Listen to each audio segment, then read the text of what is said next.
Communication breakdown. Are you in a relationship with your relatives, maybe a special other person, family, no matter what? Sooner or later there could be communication breakdown. My significant other is Oscar. Sometimes it's hard to have connection and intimacy or anything else that has to be on his terms. He can be passive aggressive. If I'm in the bathroom too long, he's at the door. What are you doing? Why are you taking so long? And oh boy, if he doesn't get his meals on time, he can become downright mean and vicious. Did I mention that Oscar was my cat? Seriously though, what does it take to have a really good relationship where there's real connection? If you're wondering why am I talking about this now, because I have many close friends that are having real challenges now, especially during this time of confinement for many. And they asked me if I would talk about it. So I thought, okay. I've certainly been in therapy for many years in my life.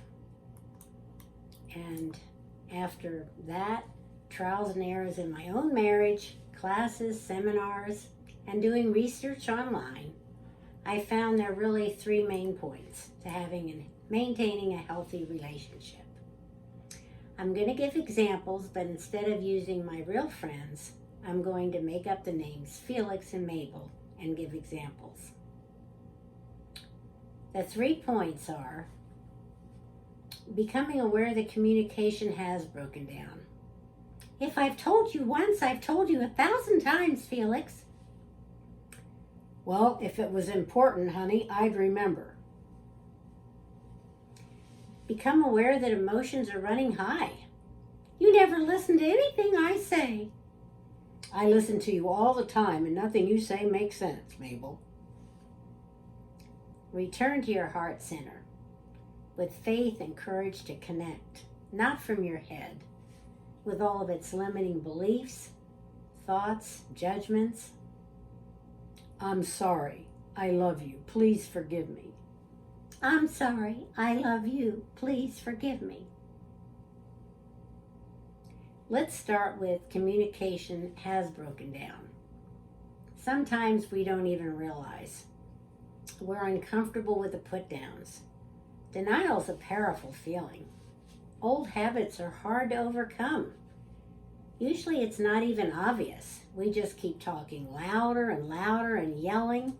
We're not getting anywhere. It never occurs to Mabel that maybe Felix had a rough day at work. Maybe his health isn't good.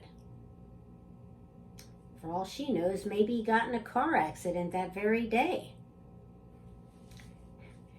And he's too intimidated to tell her. But how's Mabel even to know? Likewise, Mabel doesn't tell Felix that she's tired of defending herself. Maybe she's disappointed in their marriage, and she has been for years. Or maybe her hearing's going. How is Felix going to know if Mabel doesn't tell him? Obviously, Felix and Mabel are not even realizing that they're experiencing communication breakdown.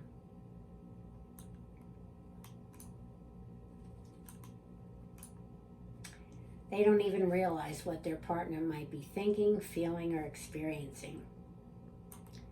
The 3 keys to intimacy for a female are when she feels unseen. Instead, give her attention. She feels not understood. Instead, give her his real presence. She feels unsafe and can't trust. Give her your reassurance. And for the man being criticized, instead give him admiration and appreciation. Feeling closed, instead be open and playful with him. Feeling controlled, instead give him freedom and love. Become aware of not dealing with the feelings and repercussions of that. This is where stage 2 comes in, to become aware that emotions are running high. Now's a good time for a friend or relative to suggest that Felix and Mabel maybe see a marriage counselor, a rabbi, priest, someone they can really trust.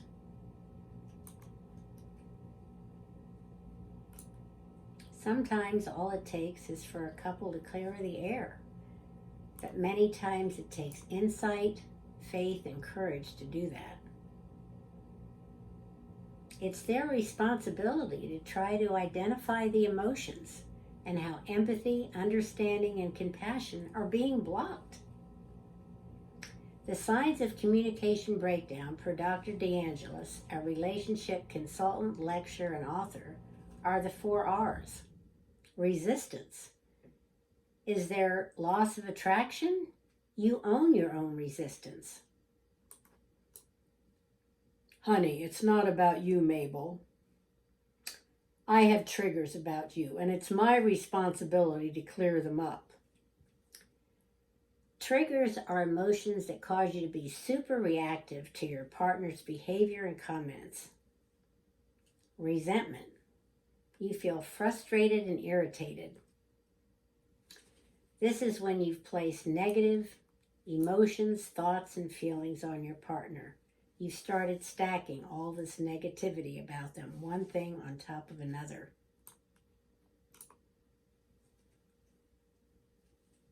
Rejection. Jerk! Airhead.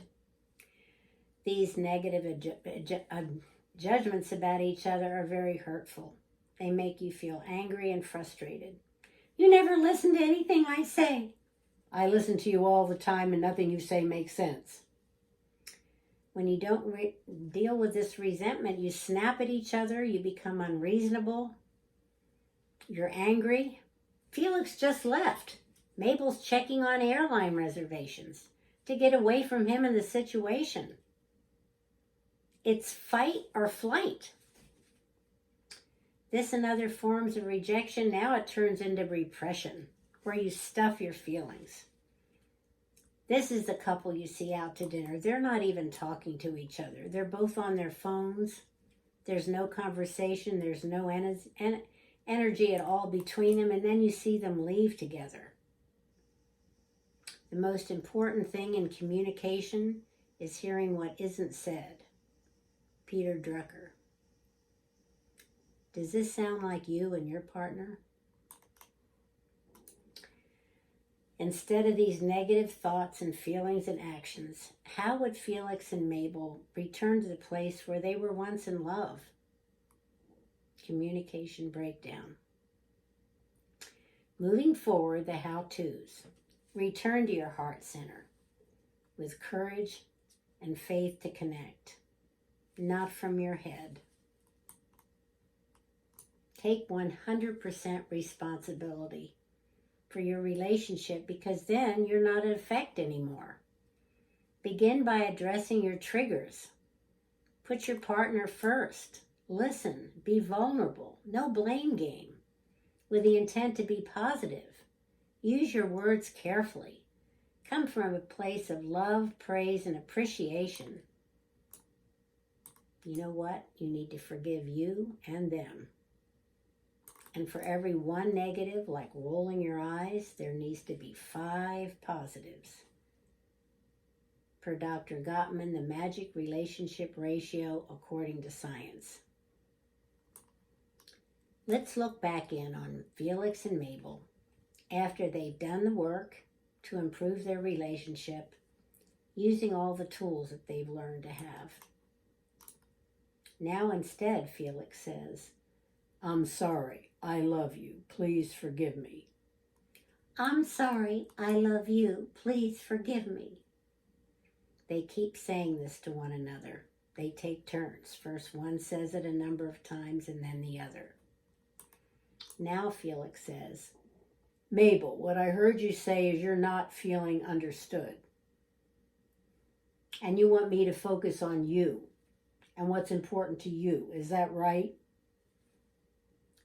Yes, just having you listen to me and really hear me and try to understand. I came from a family of rules. You were a free spirit. Maybe our kids will understand that. What do you think, Felix?